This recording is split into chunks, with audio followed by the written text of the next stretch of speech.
झूठ बोलने की कोशिश मत करो।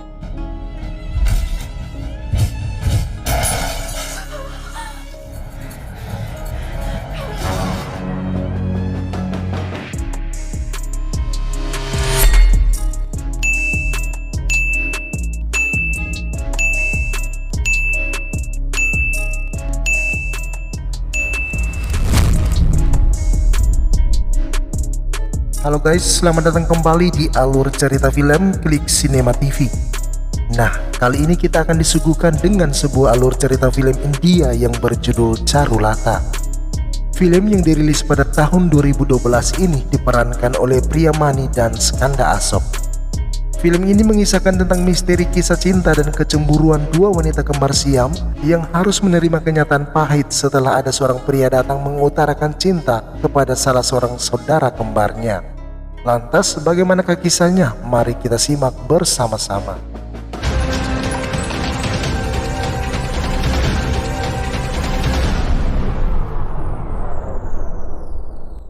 Wanita ini diketahui bernama Charu yang sedang berdoa di sebuah kuil. Karena letak kuil berada di wilayah perkotaan, maka Charu tiba di rumah kemalaman. Dalam kegelapan, Charu tetap melangkah masuk untuk mencari sesuatu.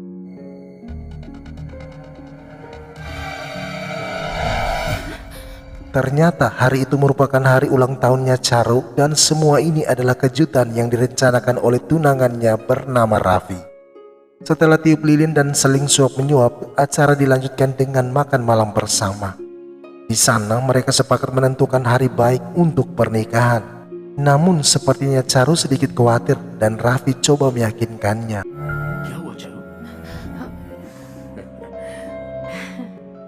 Di malam yang sama di sebuah desa bernama Visak ada seorang wanita yang hidup sendirian. Wanita itu ternyata ibunya Charu bernama Sarah.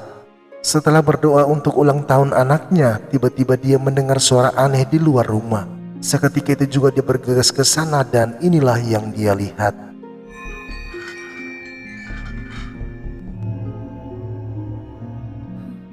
Saat kembali ke dalam rumah, keanehan yang sama pun terjadi lagi. Namun kali ini disertai dengan nyanyian anak-anak.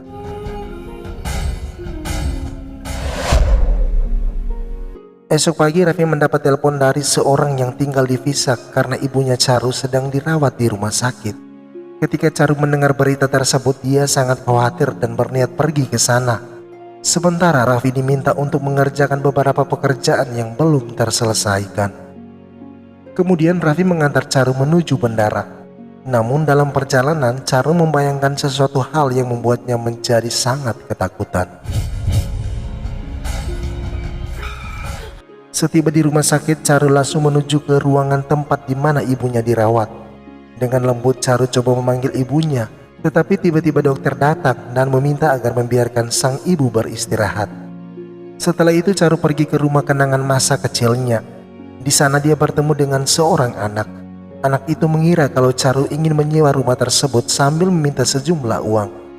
Tanpa memberitahu kalau ini adalah rumahnya, Charu hanya tersenyum mendengar ocehan anak tersebut. Dan ternyata anak itu diminta tinggal sementara dengan kakaknya saat ibu Charu dirawat di rumah sakit. Ketika kakak dari anak itu membawa barang milik Charu ke sebuah kamar, tiba-tiba dia melihat foto yang mirip dengan Charu. Lantas dia langsung menemui Charu dan meminta maaf. Namun Charu tak sekalipun marah dan memahami sifat kekanakan adiknya. Kemudian Charu menuju ke sebuah kamar. Dan ternyata kamar itu adalah kamar kenangan bersama saudara kembarnya.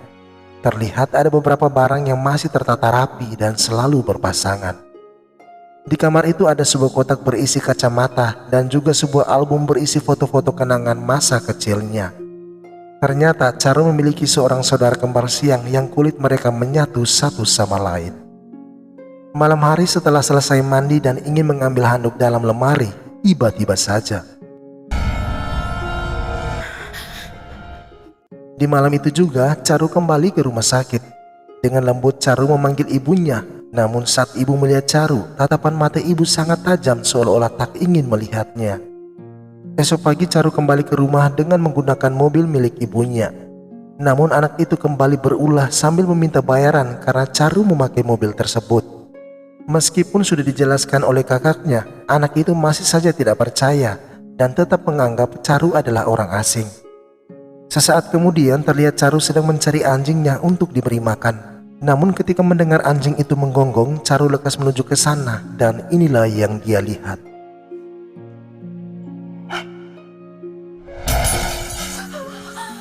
Malam hari ketika sedang mandi, Charu kembali merasakan sesuatu keanehan dan tiba-tiba saja terlihat sosok gaib menyerangnya. Dengan sekuat tenaga, Charu coba melawan sambil mencari tahu siapa sosok tersebut. Namun dia dikejutkan dengan kehadiran Raffi, tunangannya. Di sana Charu berkata kalau ada sosok makhluk tak terlihat yang hendak membunuhnya. Dan di malam itu juga Charu kembali merasakan beberapa keanehan lainnya yang tak sekalipun dilihat Raffi.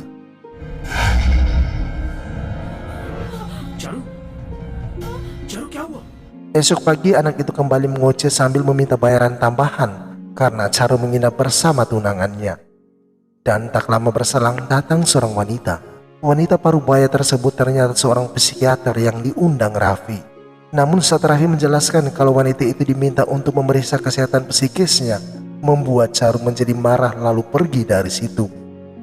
Lantas Raffi mengikuti Charu dan coba meyakinkannya, tetapi Charu tetap tidak peduli dan ingin pergi menggunakan mobil.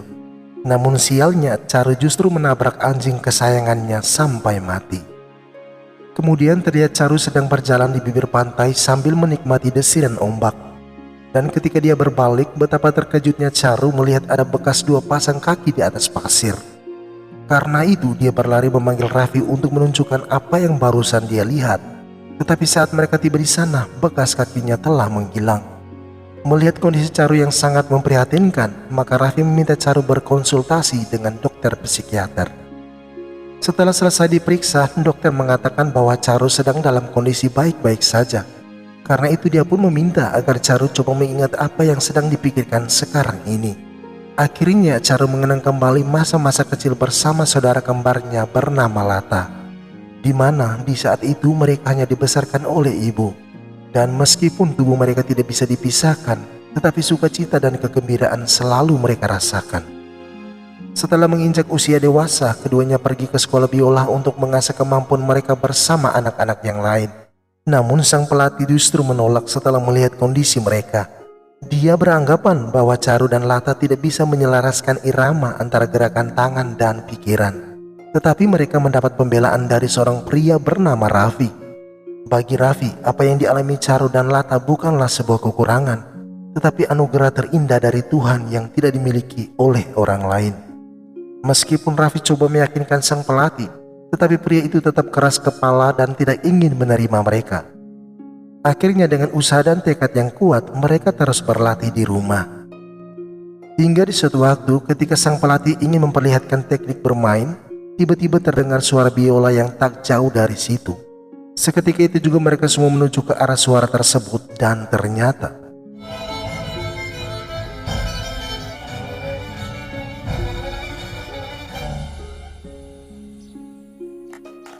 semua orang terpesona dengan apa yang barusan mereka lihat, begitu juga dengan sang pelatih. Akhirnya pria itu memutuskan untuk menerima mereka. Setelah menceritakan semuanya itu, Charu pergi ke rumah sakit untuk menemui ibunya. Namun ketika dia sedang berbicara dengan seorang dokter, terlihat sang ibu seperti ketakutan setelah melihat Charu.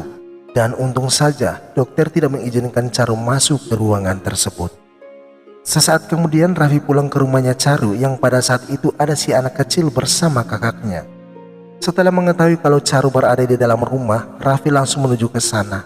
Namun inilah yang dia lihat.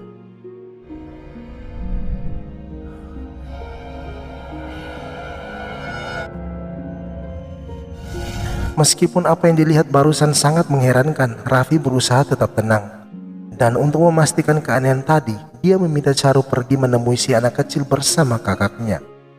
Dengan langkah penuh hati-hati, Charu kembali menoleh dan terlihat ada seorang berdiri di balik pembatas ruangan. Esok pagi Charu melihat anak itu berada di atas pohon lalu memarahinya. Namun lagi-lagi si anak tengil itu meyakinkan Charu bahwa dia memiliki keahlian setelah mendapat suatu barang yang diberikan oleh seorang pendeta.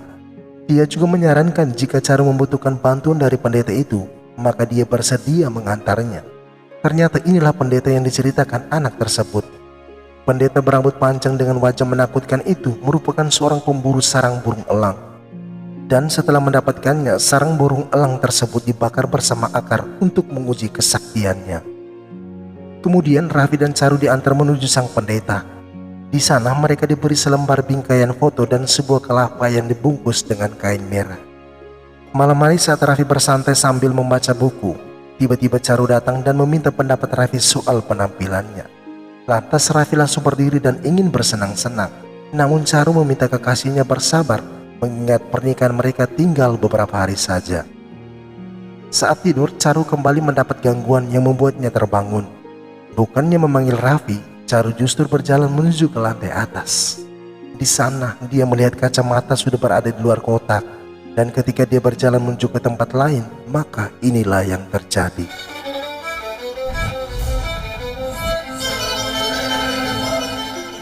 Dalam ketakutan, Charu justru dikejutkan dengan kedatangan Raffi dan langsung memeluknya.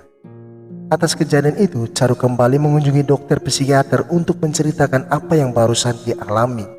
Kemudian sang dokter meminta Charu untuk memberitahu apa yang terjadi sebelumnya. Lantas Charu kembali bercerita bahwa sejak mereka diterima di sekolah biola, mereka menjadi sosok yang sangat dikagumi dan hal yang sama juga dirasakan oleh Raffi. Kemudian di balik jendela, Raffi terus memperhatikan mereka sambil melukis sesuatu. Dan ketika Lata melihat Raffi, dia langsung tersenyum, sedangkan Charu tertunduk malu. Karena penasaran, mereka ingin melihat apa yang dilukis Raffi. Dan keduanya langsung tersenyum ketika melihat lukisan tersebut tanpa menyadari kalau Raffi datang menghampiri mereka. Suatu kesempatan Raffi kembali melukis mereka. Namun kali ini pandangan Raffi tertuju pada Charu yang membuat Charu tertunduk malu. Begitu juga ketika mereka sedang bermain biola, di mana Raffi terus melemparkan senyum dan tatapan hanya tertuju pada Charu. Sementara Lata tetap serius bermain biola sambil menikmati iramanya.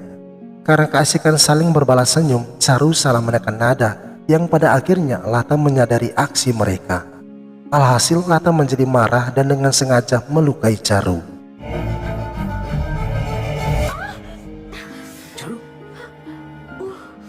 Sebelum pulang, Raffi memberikan sikat bunga mawar untuk Charu. Dan meskipun takut dimarahi Lata, Charu tetap memberanikan diri untuk menerimanya. Malam hari terlihat Charu tidur sambil menggenggam bunga pemberian Raffi. Sementara Lata yang melihatnya menjadi cemburu lalu mengambil bunga tersebut. Lata pun dibuat semakin cemburu ketika Raffi tiba-tiba saja datang menemui Charu. Sambil berpura-pura tidur, Lata menyaksikan keromantisan mereka ketika Raffi memberikan hadiah sebuah kalung untuk Charu. Ini rasa marah sekaligus cemburu terus merasuki pikirannya. Karena itu sambil menitis air mata, Lata menghancurkan bunga dalam genggamannya. Setelah kejadian semalam, hubungan kedua kembar Siam tersebut menjadi renggang karena Lata menolak pergi ke sekolah biola. Dan sesaat kemudian terdengar panggilan dari Raffi yang pada saat itu hendak pindah ke kota lain. Tetapi Lata tetap melarangnya untuk menemui Raffi yang membuat Charu menjadi sangat tersiksa. Sementara Raffi yang tak kunjung melihat Charu datang menjadi patah hati. Karena itu dia menitip sebuah bingkisan lewat seorang pria dan pergi dengan hati terluka. Setelah menceritakan hal tersebut, ibu dokter berpikir bahwa Charu terbebani dengan perasaan bersalah atas kejadian di masa lalu. Karena itu dia menyarankan ketika melihat Lata sebaiknya Charu memejamkan mata karena dia merasa itu hanyalah ilusi semata. Saat pulang dalam sebuah lift, tiba-tiba saja Charu melihat kalau dia sedang berdiri berdampingan dengan saudara kembarnya. Seketika itu juga dia langsung menutup mata sambil bergumam kalau itu hanyalah pikirannya semata. Dan saat membuka mata, Charu sangat terkejut karena sosok yang tadi bersamanya telah tiada. Di sisi lain, ketika Raffi sedang menulis sesuatu, tiba-tiba ada angin kencang yang menjatuhkan bola tenis. Lantas Raffi ingin mengambil bola tersebut, namun bola justru bergerak sendiri seakan ada yang menariknya. Karena penasaran, Raffi terus mengikuti kemana bola itu bergerak dan tiba-tiba saja ternyata kertas itu berisi lukisannya beberapa tahun yang lalu yang dia berikan untuk Charu. Sambil membawa lukisan tersebut, Raffi menemui Charu dan bertanya mengapa lukisannya dirobek padahal dia melukisnya dengan segala rasa cinta. Lantas Charu kembali bercerita bahwa sewaktu Lata melihat lukisan tersebut, dia menjadi marah karena Raffi hanya melukis wajahnya. Sehingga Lata langsung merobek lukisan tersebut. Sambil menangis, Charu mengisahkan bahwa setelah kejadian itu hubungan mereka semakin renggang. Karena Lata seakan tak ingin hidup lagi dan hendak mengakhiri hidupnya. sehingga dia pun terpaksa ikut dalam penderitaan saudaranya. Sakit hati dan rasa tersiksa yang dialami Charu turut juga dirasakan ibunya. Karena tak ingin sesuatu yang terjadi, maka dengan berat hati sang ibu memutuskan untuk operasi pemisahan. Namun sialnya, Lata justru meninggal dunia.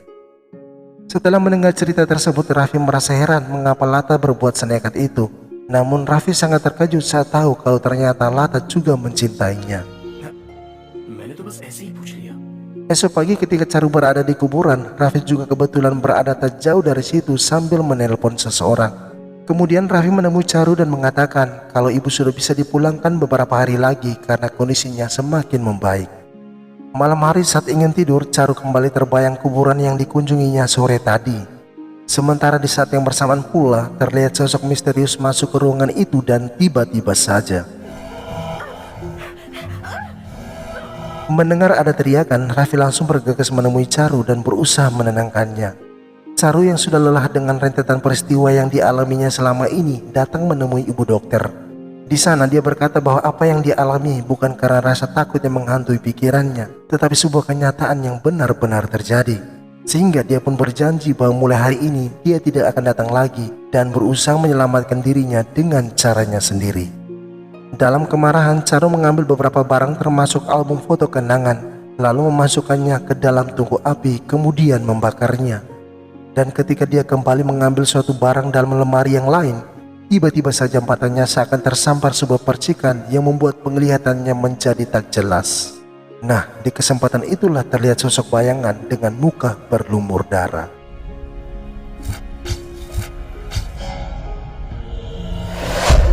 Sesaat kemudian Raffi sangat terkejut melihat Charu tergeletak tak sadarkan diri dan memutuskan untuk membawanya ke rumah sakit. Di sisi lain, anak kecil yang melihat bingkaian foto dan kelapa pemberian pendeta yang sudah terbakar menjadi ketakutan lalu membawanya ke pendeta. Seketika itu juga si pendeta tersebut datang ke rumahnya Charu. Setiba di sana, sang pendeta merasakan begitu dahsyatnya kekuatan roh Lata, di mana serangan demi serangan terus menghujani dirinya. Dengan segala kekuatan yang dia miliki, akhirnya amukan sosok misterius berhasil dia lumpuhkan. Dan di saat yang bersamaan pula, Charu tersadar ketika Raffi datang melihatnya. Di sana Raffi berkata bahwa kali ini dia mendapat dua kabar baik. Yang pertama, roh Lata telah diambil oleh pendeta. Dan yang kedua adalah mereka bersama ibu akan pulang dengan penerbangan jam 5 pagi ke rumah mereka. Kemudian dokter memanggil Raffi untuk memberikan beberapa resep obat ketika ibu sudah pulang dari rumah sakit. Sambil mengucapkan rasa terima kasih, Raffi langsung pergi menemui ibu. Dan ketika ingin menyampaikan sesuatu, tiba-tiba saja sang ibu langsung menarik Raffi sambil menunjukkan sesuatu.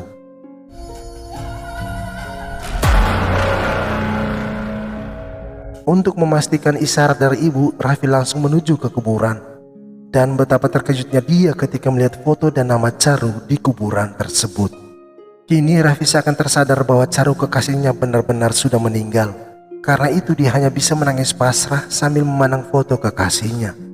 Dari sini kita juga mungkin bertanya-tanya bahwa jika memang Charu sudah meninggal, maka siapakah Charu yang kini menjadi tunangannya? Di rumah terlihat Charu sedang bersiap diri karena sesaat lagi mereka akan pulang. Tak lama berselang Raffi datang sambil memberikan sebuah surat untuk ditandatangani.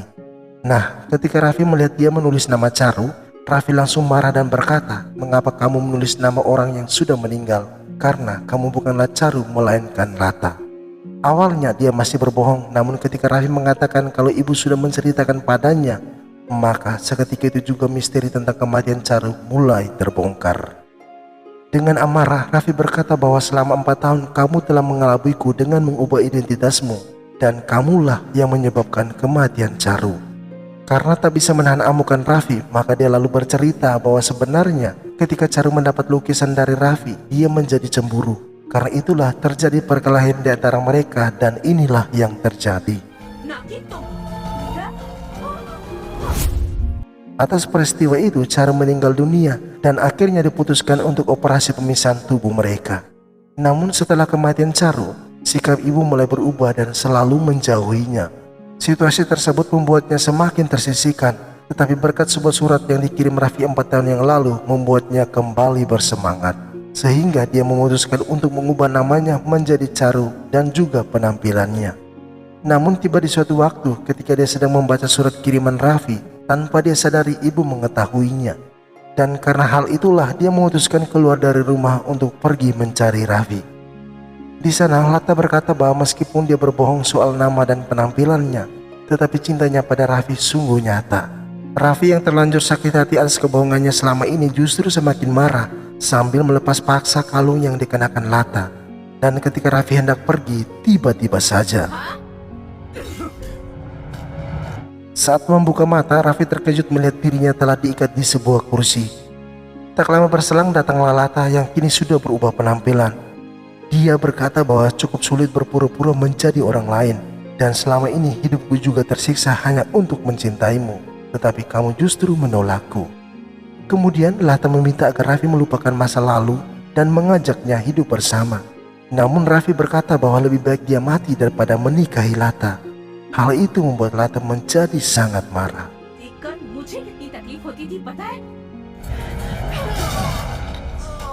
Maka kini Lata semakin putus asa dan berjanji bahwa lebih baik mereka mati bersama-sama. Tak lama berselang terdengar bel pintu rumah dan Lata segera menuju ke sana. Ternyata dia adalah kakak dari si anak kecil dan Lata langsung memukulnya sampai jatuh tak sadarkan diri. Saat kembali dia tidak lagi melihat Raffi, kemudian mencarinya ke berbagai ruangan sambil mengancam akan membakar rumah ini bersama Raffi. Namun tiba-tiba saja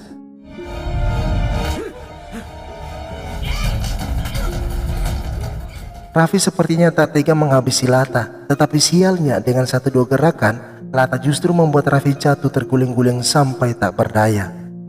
Dengan amarah Lata ingin menghabisi Raffi, tetapi terlihat ada sosok misterius kembali menghantui Lata. Nah, kesempatan itu Raffi langsung berlari keluar dan tanpa dia sadari ibu sudah berada di sana.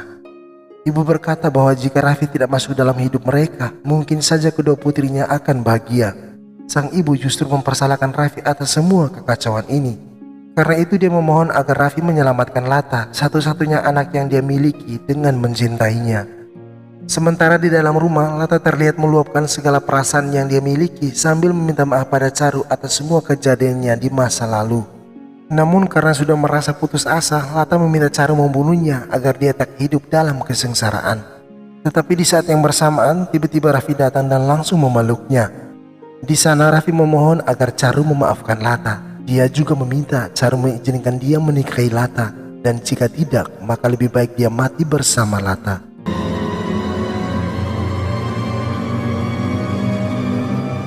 Esok pagi Raffi dan Lata pergi ke kuburan Charu.